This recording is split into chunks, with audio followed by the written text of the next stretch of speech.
రండి వీడియోలకైతే వెళ్ళిపోదాం. ముందుగా అయితే లేవక ముందు బియ్యం దగ్గరికి వచ్చాను. ఈరోజు ఇడ్లీకి నానబెడదామని మార్నింగ్ నానబెడుతున్నాను.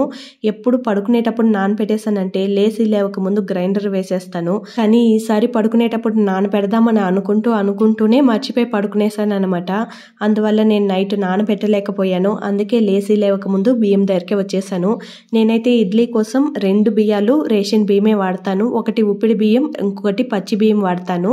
ఈ 2 బియ్యాలు రేషన్ బియ్యమే వాడతాము. ఈ రేషన్ బియ్యం కూడా నేను ఊరు నుంచి పట్టుకుని వచ్చుకుంటాను అనమాట. అంటే ఇక్కడ నాకు దొరకవు ఉప్పిడి బియ్యము, అందుకోసం నేను ఊరు నుంచి పట్టుకుని వచ్చి పెట్టేశానంటే అలా ఉండిపోతుంది. ఇక ఎక్కువగా మీరు రవ్వతో చేస్తారని అనుకుంటాను కదా, కానీ మేము ఇలా బియ్యం నానబెట్టే చేసుకుంటాము. ఇలా సొంబులో వేసిన తర్వాత తెలిసిందే అందులో పురుగులు ఉందని. ఇదైతే అన్నానికి నానబెడుతున్నాను. ఇప్పుడు సొంబులో వేసిన తర్వాత సలసలాని పురుగులు పైకి వస్తుంటే అయ్యో పురుగులు ఉన్నాయి అని చెప్పేసి తీసుకుని పోయి సెరుగుతున్నాను అనమాట.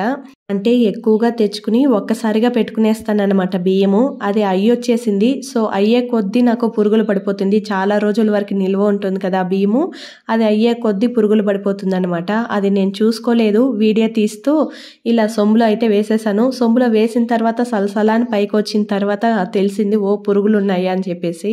అందుకనే సెరిగి మళ్ళీ సొంబులో వేసుకున్నాను. ఇక ఉద్దిపప్పు అయితే 5 గ్లాసు బియ్యానికి 1 గ్లాసు ఉద్దిపప్పు అయితే వేసుకుంటాను. మీకు పక్కా కొలతలతో కావాలంటే నేను ఆల్రెడీ సపరేట్గా ఇడ్లీ బియ్యం ఎలా నానబెట్టుకోవాలనేది వీడియో అయితే తీశాను. మీకు లింక్ పైన పెడతాను, తప్పకుండా క్లిక్ చేసి చూసేయండి. మీకు కొంచెం క్లారిటీగా ఉంటుంది కదా. కావాలి అనుకుంటే క్లిక్ చేసి చూడండి.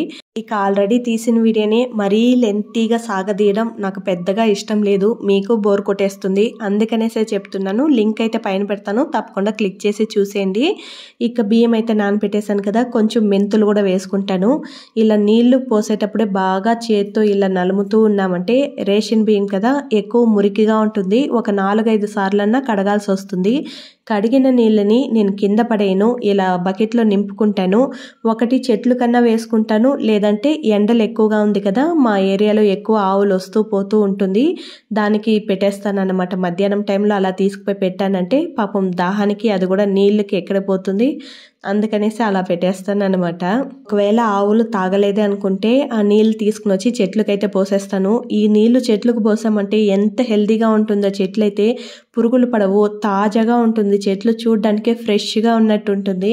మీరు ఎప్పుడైనా ఇలా అంటే బియ్యం కడిగిన నీళ్ళని సేవ్ చేసి చెట్లకు పోసి చూసారా? ఎంత హెల్దీగా ఉంటుందో కదా చెట్లయితే. చేయకపోతే ఒకసారి నార్మల్గా మీరు అన్నం వండుకుంటూ ఉంటారు కదా, ఆ నీళ్ళని సేవ్ చేసి మీ ఇంట్లో పాట్లలో పెంచుకునే చెట్లకు పోసి చూడండి. చెట్లు అయితే సూపర్గా వస్తుంది, ఫ్రెష్గా ఉన్నట్టే ఉంటుంది. చెట్లు అయితే వాడిపోవు. చేయకపోతే చేయండి, చేసిన వాళ్ళైతే కమెంట్లో తెలపండి ఎలా ఉంటుందనేది. నాకు చాలా ఇష్టం కాబట్టి అది చెప్తూనే ఉన్నాను. ఇక వంట రూమ్ అయితే క్లీన్ చేసుకుంటున్నాను. ముందుగా అయితే గ్యాస్ పైన క్లీన్ చేసేసిన తర్వాత గ్యాస్ కౌంటర్ టాప్ అంటే గ్యాస్ కింద ఉండే కౌంటర్ టాప్ కూడా క్లీన్ చేసుకున్న తర్వాత ఇక్కడ వాటర్ వేసి సోప్ వేసి క్లీన్ చేసుకుంటాను. ఆ తర్వాత ఇంకా వంట చేద్దామని వచ్చేసాను. పిల్లలకి స్కూల్ ఉంది, సో టైం అయిపోతుంది.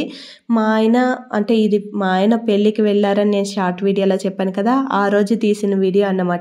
మా ఆయన లేదు కాబట్టి మార్నింగే నేను బువ్వ చేసుకునేస్తున్నాను. ఆయన ఉంటే టిఫిన్ చేసే కావాలి, మేమే కాబట్టి అన్నం చేసుకునేద్దాము 2 పూట్లకి అని చెప్పి 2 పూట్లకి అన్నం చేసుకుంటున్నాను. అందులోకి మిరక్కాయ సారు చేస్తున్నాను. చాలా మందికి మిరక్కాయ సారు తెలియదు అనుకుంటా, పెద్దగా ఏం లేదు. మిరక్కాయలు కాస్త ఎక్కువగా వాడుకుంటాము. టమోటో, ఆనియన్ ఈక్వల్గా తీసుకుంటాను. మిరక్కాయలు కొంచెం ఘాటు ఎక్కువగా ఉండడానికి నార్మల్ మీ కారానికన్నా 1 మిరక్కాయ కాస్త ఎక్కువగా వాడుకోవాలి. వెల్లుల్లి రెబ్బలు, అలాగే కొంచెం కమ్మదనానికి నేను కందిపప్పు వాడతాను. మా ఊర్లో వాళ్ళైతే ఉద్దిపప్పు వాడతారు కమ్మదనానికి. నేను మాత్రం 1 స్పూన్ వరకు కందిపప్పు వేసుకుంటాను. ఆ తర్వాత ధనియాలు 1 స్పూన్ వేసుకుని ఇలా పోపు వేసిన తర్వాత ఫస్ట్ మిరక్కాయలు, తెల్లగడ్డలు ఇవన్నీ వేసి బాగా ఫ్రై చేసుకోవాలి. కందిపప్పు గోల్డెన్ కలర్ వచ్చిన తర్వాత మాత్రమే ఆనియన్స్ వేయాలి, అప్పుడే మనకి కమ్మగా ఉంటుంది. పప్పు కాస్త కలర్ చేంజ్ అవ్వలేదంటే ఆ కమ్మదనం రాదు. సో ఆనియన్స్ వేసిన తర్వాత కొంచెం పసుపు, ఉప్పు కూడా వేసేసాను. ఉప్పు వేయలేదు, పసుపు మాత్రం వేసాను. ఆ తర్వాత టమోటా వేసి, టమోటా కూడా కాస్త లైట్గా ఫ్రై అయితే సరిపోతుంది. కుక్కర్లో చేస్తున్నాను నేను, ఎందుకంటే కందిపప్పు ఉడకాలి కదా, అందుకని కుక్కర్లో చేస్తున్నాను.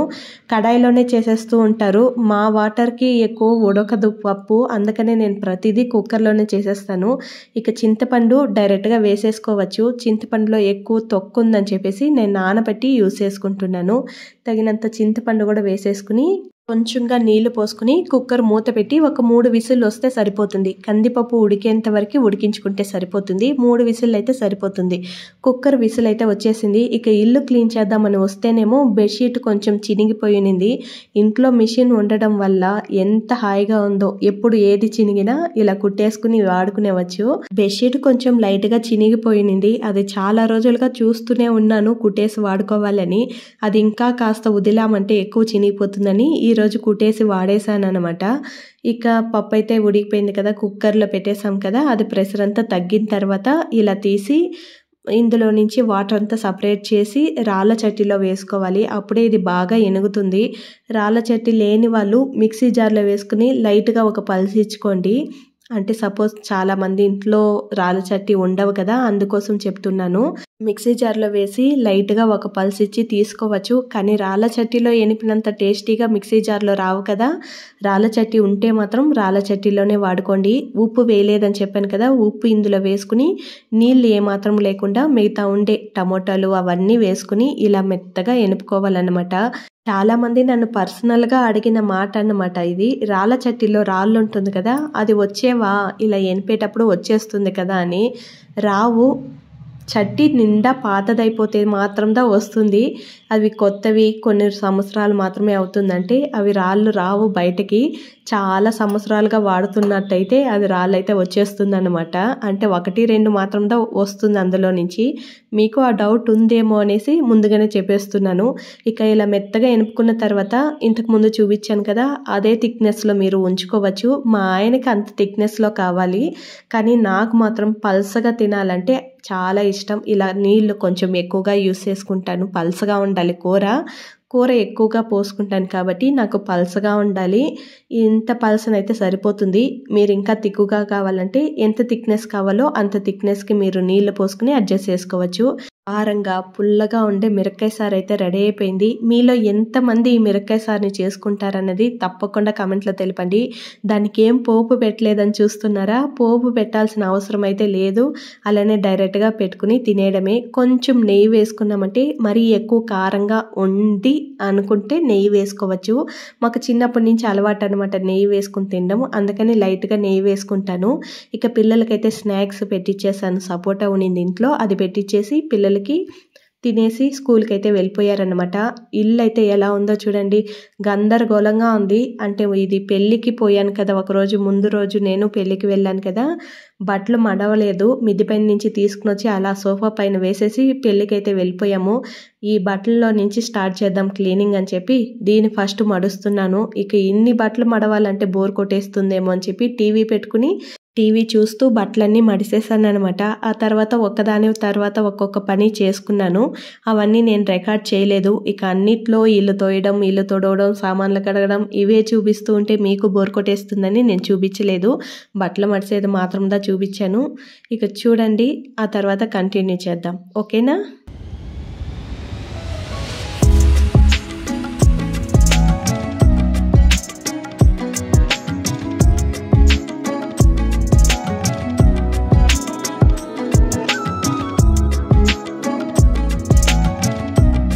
ఒక్కరోజు బట్టలు మడవకపోయినా అలా నిండిపోతూనే ఉంటుంది. ఒక్కరోజు పాలు మారామనుకో మరుసటి రోజు అలానే నిండిపోతూ ఉంటుంది చైర్ల పైన, సోఫాల పైన. అందుకే ఫస్ట్ ఆ పని నుంచి స్టార్ట్ చేసి మిగతా అన్ని పనులు చేసుకుని ఫ్రెష్ అప్ అయ్యేసరికి మధ్యాహ్నమే అయిపోయింది. పిల్లలు వచ్చేసరికి గ్రైండర్ వేసేద్దామని చెప్పి, అంటే పొద్దున్నే లేచిన వెంటనే నానబెట్టేశాను కదా, మధ్యాహ్నంకంతా గ్రైండర్ వేసేద్దామని చెప్పి గ్రైండర్ కూడా వేసేసాను. ఆ తర్వాత వీడియో అయితే నేను సరిగ్గా తీయలేదు, ఎందుకంటే నాకు అక్కడికే అలసటగా అనిపించేసింది. సో పిండి రుబ్బేసిన తర్వాత మళ్ళీ పాత్రలు కడిగి, అంటే గ్రైండరు ఇవంతా యూస్ చేస్తాం కదా, బోల్డ్ అని సామాన్లు వచ్చేసింది అనమాట. అవన్నీ కడిగేసరికి చాలని అయిపోయింది. ఆ తర్వాత షూలు చాలా డర్టీగా ఉన్నింది. పిల్లలది వైట్ షూ ఉంది, ఇక రెగ్యులర్గా యూస్ చేసే పిల్లల షూ ఉన్నింది. ఇవన్నీ క్లీన్ చేద్దామని చెప్పి ముందు రోజే తీసి పెట్టాను అనమాట. దాన్ని కూడా క్లీన్ చేసేద్దామని మధ్యాహ్నం నుంచి అయితే ఈ పని పెట్టుకున్నాను. షూలు, బకెట్లు ఇవన్నీ క్లీనింగు అన్నీ ఒకే రోజు పెట్టుకోవడం వల్ల కాస్త టయర్డ్ అయిపోయింది. ఇక నైట్కి అయితే రాగి ముద్ద చేసుకున్నాను. రాగి ముద్దలోకి కొబ్బరి పచ్చడి అయితే చేసుకున్నాను అనమాట. ఇవన్నీ నేను ప్రాపర్గా వీడియో తీయలేదు, ఎందుకంటే కొబ్బరి పచ్చడి నేను సపరేట్గా వీడియో పెట్టున్నాను. అది కూడా మీకు దీనికి పైన లింక్ ఇస్తాను, దాన్ని కూడా క్లిక్ చేసి చూసేయండి. ఇక అన్నీ ఎందుకు చూపిస్తూ ఉండడం అని చెప్పి దీన్ని కూడా నేను సరిగ్గా వీడియో తీయలేదనమాట. ఆల్రెడీ వీడియో ఉంది కాబట్టి కొబ్బరి పచ్చడి, రాగి సంగటి ఇది కూడా మీకు నచ్చుతుందా కామెంట్లో తెలిపేయండి. ఇక నైట్ టైం కదా, నాకైతే సంగటి దిగదు. మామూలుగానే మధ్యాహ్నం తింటేనే నాకు అయ్యో ఏదోలాగా ఉంటుంది, అందుకని నాకు సపరేట్గా అన్నం అయితే పెట్టుకున్నాను. ఇక నేను కొంచెం ఉలవల నానబెట్టున్నాను, ఉలవల రసం చేసుకుందామని. రసం అంటున్నావు చట్నీ లాగా ఉంది అనుకోకండి, రసమే ఇది. కర్ణాటక స్టైల్లో రసం చేసుకుంటున్నాను. ఇది కాకపోతే నేను వీడియో మళ్ళీ ఎప్పుడైనా పెడతాను. ఇప్పటికైతే ఓపిక లేక వీడియో అయితే తీయలేదన్నమాట. మీకు ఇక ఉలవల రసం కర్ణాటక స్టైల్లో కావాలంటే తప్పకుండా కామెంట్లో తెలిపేయండి, అది కూడా పెట్టడానికి నేను ట్రై చేస్తాను ఎప్పుడైనా. కానీ నార్మల్ ఉలవల రసం అయితే నేను ఆల్రెడీ పెట్టాను, అది కూడా చూసేయండి. మన ఛానల్లో ఆల్మోస్ట్ అన్ని రకాల వంటలు అయితే పెట్టేశాను ముందుగానే. ఇప్పుడు ఒక్కొక్కటి చూపిస్తూ ఉంటే మళ్ళీ బోర్ కొట్టేస్తుందని నేను పెద్దగా చూపించలేదు. ఇది కావాలంటే కామెంట్లో తెలిపండి. ఈ రోజుటికైతే వ్లాగ్ ఇంతటితో ముగించేసుకుందాము, ఇక నిద్రపోదాం పోయి. మీకు ఈ వీడియో నచ్చిందా లేదనేది తప్పకుండా కామెంట్లో తెలపండి. అలాగే వీడియో నచ్చితే లైక్ చేయడం, సబ్స్క్రైబ్ చేయడం, పక్క నుండి బెల్ ఐకాన్ ప్రెస్ చేయడం మర్చిపోకుండా ప్రెస్ చేసేయండి. మన ఛానల్ని సపోర్ట్ చేద్దాం అని అనిపిస్తే 10 మందికి షేర్ చేసి మన ఛానల్ని కొంచెం సపోర్ట్ చేయండి. ఇక మా ఫ్యామిలీ గురించి అయితే అడిగారు, ఊరికి వెళ్తాను తొందరలోనే, అప్పుడు వాళ్ళని చూపించి వాళ్ళ గురించి ఎక్స్ప్లెయిన్ చేద్దామని అయితే నేను ఇక్కడెక్కడ ఫ్యామిలీ గురించి అయితే చెప్పడం లేదు. అది కూడా తొందరలోనే వచ్చేస్తుంది. Stay tune. Bye bye, thank you.